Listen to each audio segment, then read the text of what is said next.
With the Splatoon test fire all done and over with, I've had some thoughts lingering in the back of my head. Some hopes and concerns. Well, I'm just letting you know because it's me and I've never really focused on one point, I'm gonna be all over the place. So keep that in mind while you're listening or watching the gameplay footage. So, first off, this demo, I believe, was done the wrong way. This is coming from a guy that has to work. And saying that right now is like an understatement. I work a lot. To put in perspective, for this week and last week, when I upload this video, I would have worked plus 140 hours plus. Just saying. I work a lot. And the demo only being allowed for 6 hours for 3 days is, quite frankly, unacceptable if someone's trying to try out the game and they own a Nintendo Switch. I feel that it was done the wrong way. It could have been here for 12 hours each day instead of just at most 3 hours a day, at least 1 hour a day. I don't feel that that was fair to the consumer. With all that out and said, one of my hopes are that the game isn't just, well, at least the core mode isn't just Turf War. Turf War is fun and it has its moments. Fast-paced and matches come in and end pretty soon. But the only problem I really see with Turf War is that's the only mode. I hope that they develop more regular modes, or at least make the rank play modes be playable for the casual people, for the casual players, for people who want to go from 1 to 10, rank 1 to 10, well, levels 1 through 10. That's one of the things I'm hoping for. Concerns are that it stays the same and that we are forced with Turf War only, and it becomes just a 4 game mode game all over again. I have a sneaking suspicion that that won't be the case, but I have a sneaking suspicion that Turf War will be the only game mode that we have for just regular play and not rank play. Another hope that I have, they mix up variants and weapons that were in the original, where you could actually, the longer you play with your weapon, the more things you can unlock for your weapon. Like maybe changing its subs and specials. That would be amazing. So you don't have to have so many variants. I can see like 2 variants where you can't have, or one person can't have the same special and same sub. So say like if I wanted to have a Splatling and I wanted to have a Kraken on one, but the other says the Kraken, you can't put this Kraken on. All you could have, the most you could have is the Bubble and the Ink Strike. While this one could have the Kraken and this one could have the Bomb Rush. But on the other one, the sub was limited. You couldn't have Seekers, but you could have the other bombs. But on that one, you couldn't have Splat Bombs, but you could have all the other bombs. That's something I'm looking forward to. I want to see what they're going to do with these variants, because when I find one gun that I want to use, what incentive do I have to use a different gun? A con, they fill the game with multiple variants. I'm not going to look forward to using a lot of the different weapons due to the fact that there's no gain to using them. If I find a weapon that I'm doing exceptionally well with, then I don't have no incentive to use all these other weapons. Like, at least put, I guess, some skins in there so the weapon could be more personal. But I have a feeling that they might not do that. And that does concern me, because I like to master every weapon in the game. But if there's no reward for me to do so, then I won't. Like, I won't pick up a sniper unless I feel that there's a reward for me to do so. Because I suck at sniping. Even though I know there's a good place for sniping, and I believe it's more in ranked play than in casual and then normal play. I keep on wanting to call them casual play. Is that bad? Because I know, I guess maybe. Another another hope that I have is that the leveling system isn't that steep when it comes after 20, because that's actually what got me to stop the game on the regular Splatoon. That, and I was getting kind of bored using the same weapon. I didn't have to use the same weapon, but it's just the point. Why would I use a different weapon that I know I can do really well with? But that's going back on the point. The leveling system, after you got to 20, it was a tedious grind to the next level. I don't mind grinds. Grinds are fine for me, but when you start off with a grind and then you think, alright, I got freaking 25 more levels past this. Do I really feel like doing that much extra work to be the high level where it really means nothing when I can already have every weapon in the game? No. It certainly didn't do it for me. I just put down the game and stopped entirely. I enjoyed the game.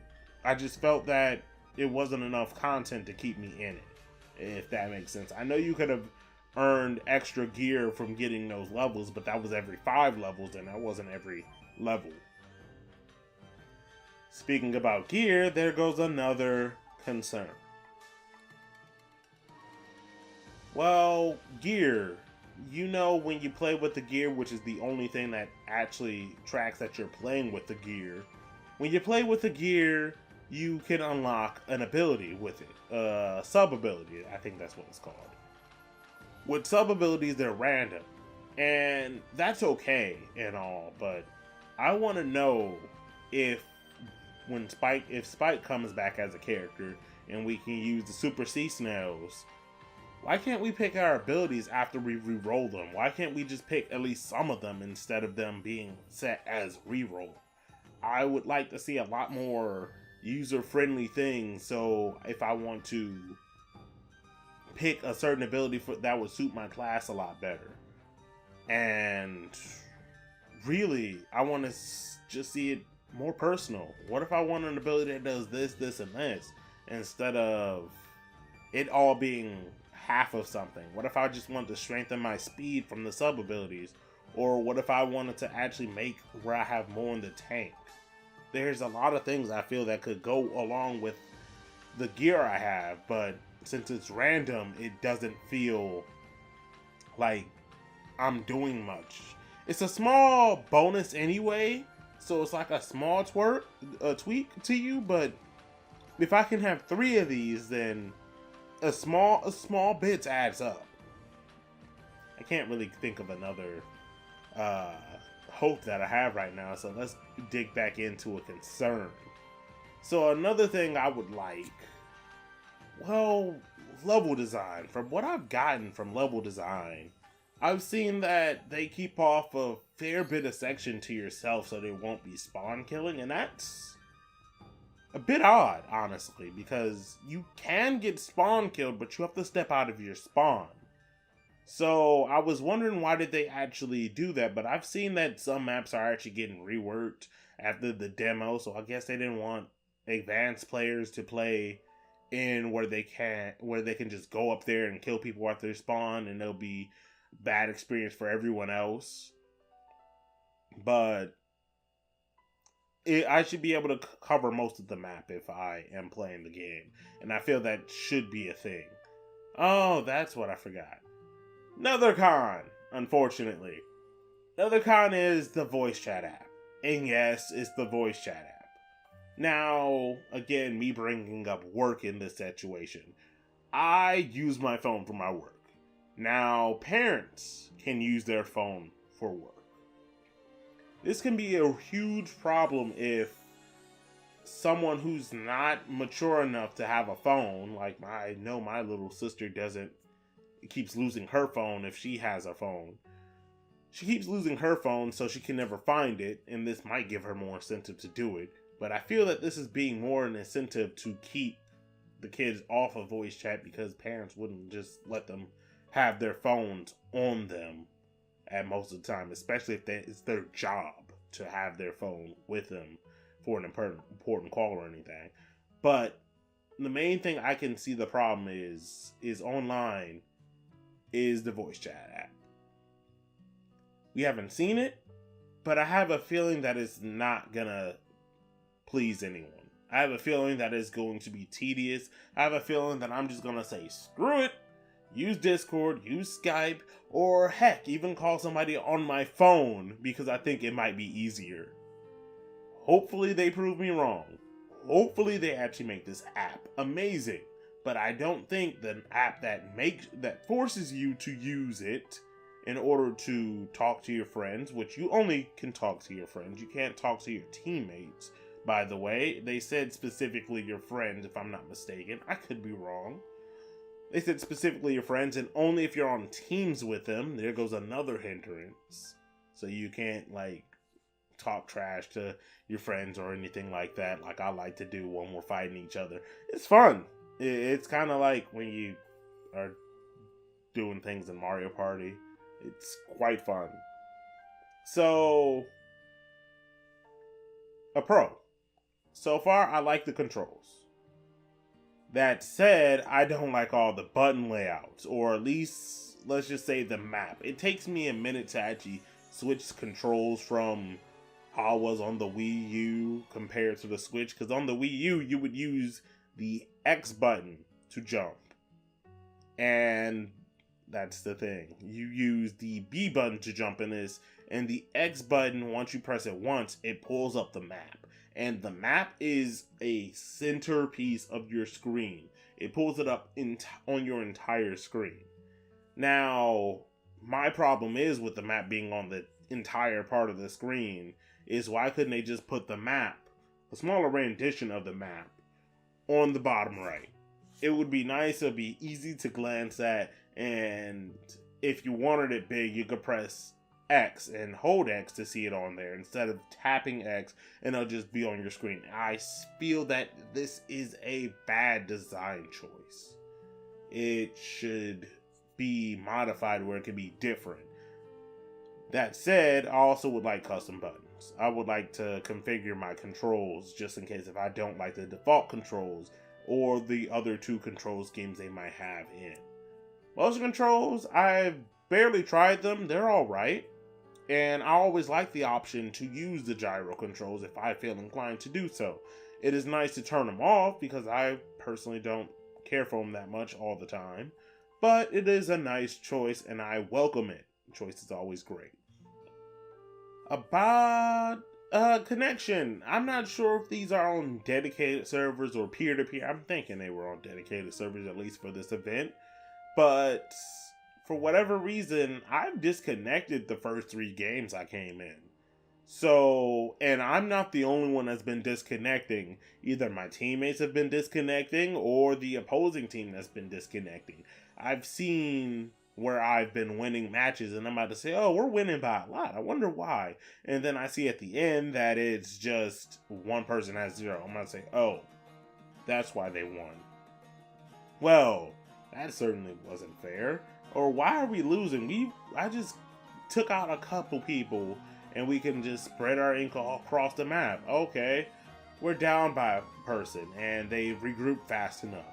I think spawns are a bit too fast, if I can say so. Maybe delay it by a second if this actually has anything to do with it. But all in all, I felt like it was a fun experience from what I got to play. Only about an hour, 30 minutes a piece. For the 2 night times it was, because I worked from morning to really until almost evening on the East Coast.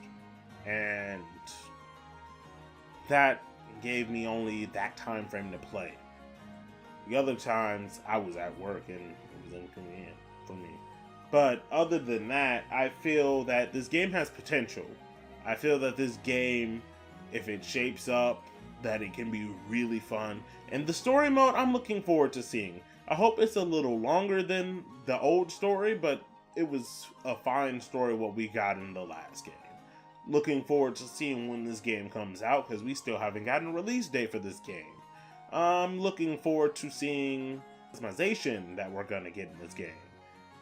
I feel that's gonna be a nice treat. I feel that, who knows? This game could be really good, but I hope, and I really do hope that it's not bare bones. And with that, this is your Ken, the Yosh Ken, and I'll see you guys next time.